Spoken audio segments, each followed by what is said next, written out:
পৃথিবীতে যে ব্যক্তির আশা দীর্ঘ হয়, আল্লাহ তাআলা তাকে 4টি শাস্তি দিবেন। 1 নম্বর, ইবাদত বন্দিগিতে অলসতা সৃষ্টি হয়। 2 নম্বর, পার্থিব চিন্তা ভাবনা বৃদ্ধি পেতে থাকে। 3 নম্বর, ধন সম্পদের প্রতি লোভ লালসা বেড়ে যায়। 4 নম্বর, হৃদয় পাষাণ হয়ে যায়। 4 কারণে অন্তর উজ্জ্বল হয়। 1 নম্বর, অল্প পরিমাণে আহার করা। 2 নম্বর, সৎকর্মপরায়ণ লোকদের সাহচর্য অবলম্বন করা। 3 নম্বর, কৃত গুনাহের কথা বেশি বেশি স্মরণ করা। 4 নম্বর, আশা আকাঙ্ক্ষাকে খাটো করা। এক বুজুর্গ ও দার্শনিক বলেছেন, সকল ভুল ও পাপের মূল বিষয় হলো 3টি। 1 নম্বর, হিংসা বিদ্বেষ পোষণ করা। 2 নম্বর, লোভ লালসা থাকা। 3 নম্বর, অহংকার করা। আল্লাহ তাআলা আমাদের সকলকে 3টি বিষয়ে মেনে চলার তৌফিক দান করুন, আমিন। রাসূল করিম সাল্লাল্লাহু আলাইহি ওয়াসাল্লাম ইরশাদ করেন, আমি 3 ধরনের মানুষের 3টি পরিণতির কথা ঘোষণা করছি। 1 নম্বর, দুনিয়ামুখী মানুষের এমন অভাব অনটনের কথা যার পর কোনো সচ্ছলতা নেই। 2 নম্বর, দুনিয়ালোভী মানুষের এমন ব্যস্ততার কথা যার পর কোনো অবসর নেই। 3 নম্বর, দুনিয়াবী ধন সম্পদে কৃপণ মানুষের এমন দুশ্চিন্তার কথা যা থেকে কখনোই মুক্তি নেই। নীরবতা পালনে 7000 উপকারিতা রয়েছে, আর এই 7000 উপকারিতা মাত্র 60টি কথার মধ্যে বিদ্যমান রয়েছে। 1 নম্বর, নীরবতা পরিশ্রম ছাড়াই একটি ইবাদত। 2 নম্বর, অলংকার ছাড়াই সৌন্দর্য। 3 নম্বর, ক্ষমতা ছাড়াই ভয়ের কারণ। 4 নম্বর, প্রাচীর ছাড়াই দুর্গ। 5 নম্বর, ওজর আপত্তি প্রকাশ করা থেকে নিরাপত্তা। 6 নম্বর, কিরামান কাতিবিন ফেরেশতাদের প্রশান্তি। 7 নম্বর, নিজের দোষসমূহের আচ্ছাদন। 5টি বিষয়ে মুনাফিকের মাঝে পাওয়া যায় না।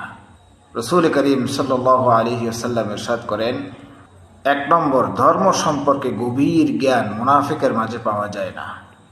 2 নম্বর, জবানের হেফাজত মুনাফিকের মাঝে পাওয়া যায় না। 3 নম্বর, মুখে মিষ্টি হাসি মুনাফিকের মাঝে পাওয়া যায় না। 4 নম্বর, অন্তরে আল্লাহ প্রদত্ত নূর মুনাফিকের মাঝে পাওয়া যায় না।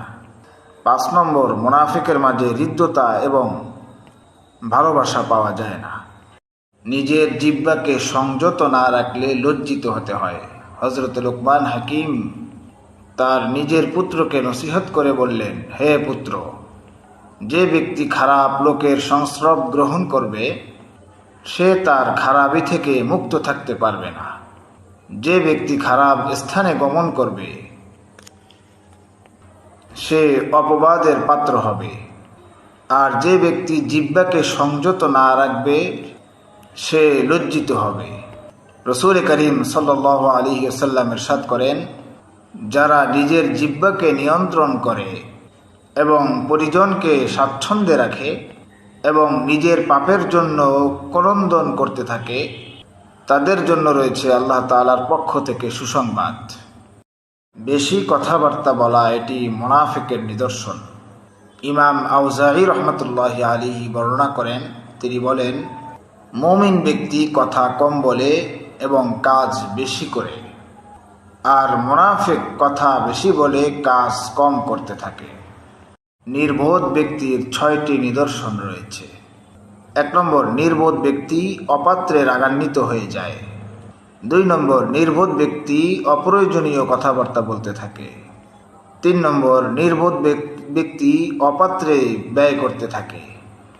4 নম্বর, নির্বোধ ব্যক্তি সবার নিকট গোপন কথা বলে বেড়ায়। 5 নম্বর, নির্বোধ ব্যক্তি ভেদ বিচার না করে মানুষকে বিশ্বাস করে ফেলে। 6 নম্বর, নির্বোধ ব্যক্তি শত্রু এবং বন্ধুর মাঝে পার্থক্য করতে পারে না। হযরত ঈসা আলাইহিস সালাতু ওয়াস সালামের উপদেশ। ঈসা ইবনে মারইয়াম আলাইহিস সালাতু ওয়াস সালাম বর্ণনা করেন, তিনি বলেছেন, আল্লাহর জিকির ছাড়া সকল কথাই অর্থহীন, চিন্তা ফিকির ছাড়া সকল নীরবতাই হলো গাফলতি। উপদেশ গ্রহণ ছাড়া সকল দৃষ্টিপাতই নিষ্ফল। সুতরাং ওই ব্যক্তির জন্য সুসংবাদ যার কথা আল্লাহর জিকির, আর যার নীরবতা চিন্তা ফিকির, আর যার দৃষ্টিপাত উপদেশ এবং শিক্ষা হয়ে দাঁড়াবে।